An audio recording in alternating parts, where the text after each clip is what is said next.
Hi, Tony.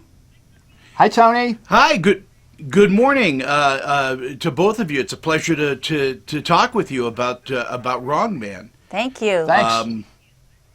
Let's get right into it because there's so many movies and books and specials that are now being produced on this subject. We just saw Just Mercy just released last month. All about how people are funneled into the justice system without proper representation and wrongfully accused. Right, and this is in many ways a golden era to begin to redress the terrible, tragic errors and policies of the past. And in our series, we look at whether the system got the right person, whether in fact these people are actually factually guilty. But we also very closely examine the process by which they were convicted in the first place. We do an archaeological dig of the evidence. And then we, as part of a team with actual resources, go out and reinvestigate these cases, oftentimes using technologies that didn't exist at the time folks were convicted, or if they did exist, the defendants simply could not afford them.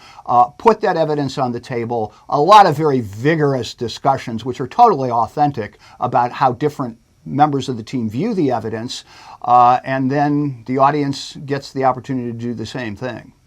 You know, it seems to me that technology, is really the key, and how we use that technology. But there are times where things just don't work properly that they were using in the justice system, like bite mark technology was proven not to work, and yet people were accused and jailed because of those things. That's right. In season 2, one of our cases, in the Patricia Rohr case, which happened in the 90s, was really at the dawn of DNA testing, but also used hair analysis, which has now been proven to be junk science. And junk science is one of the wrongful conviction markers.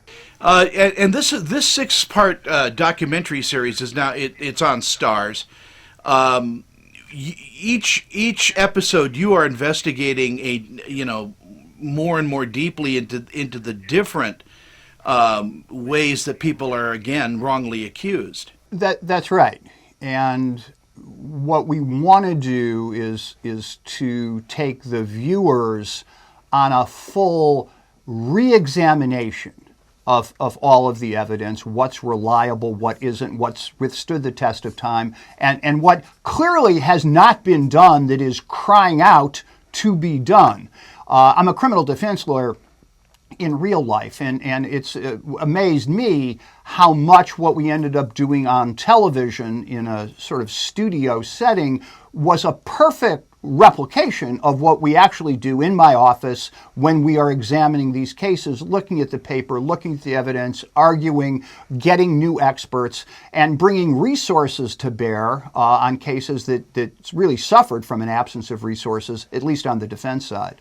And because it's cinema verite, we don't know what's going to happen. We don't know the outcome. We don't know what evidence we're going to uncover. And so there are a lot of twists and turns, and some of them we never saw coming. This is an exciting time for documentary series like this as well, because, we are seeing how the system kind of cranks through, and even though it does take time, which is unfortunate, for some people that are in jail, I think the truth comes out eventually, doesn't it?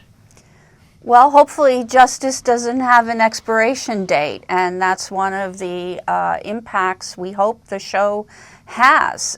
In the first season, there was great results from the series. It didn't happen the day after the show aired, but in time, there was real social impact. But eventually takes a very long time if you happen to be the person who is behind those bars. Again, it's one of the things that I think as a society we need to deal more and more with with how people, are arrested, and that procedure in getting them, a conviction. Sometimes it's rushed. Sometimes the science isn't perfect, and all these things add up. Well, if we become a less carceral society generally, looking to incarceration as a last resort rather than a first resort, we will have fewer incarcerated people and we will have fewer wrongfully convicted. And on that note, again, Wrong Man is on Stars. It is a 6-part series. It begins airing this week, right? Wrong Man Season 2 premieres February 9th at 9:45 following the finale of Power, and then every Sunday night at 9 p.m. Eastern Standard Time and Pacific Time. And we'll be sure to catch it. Thank you guys so much for your time today. Thank you.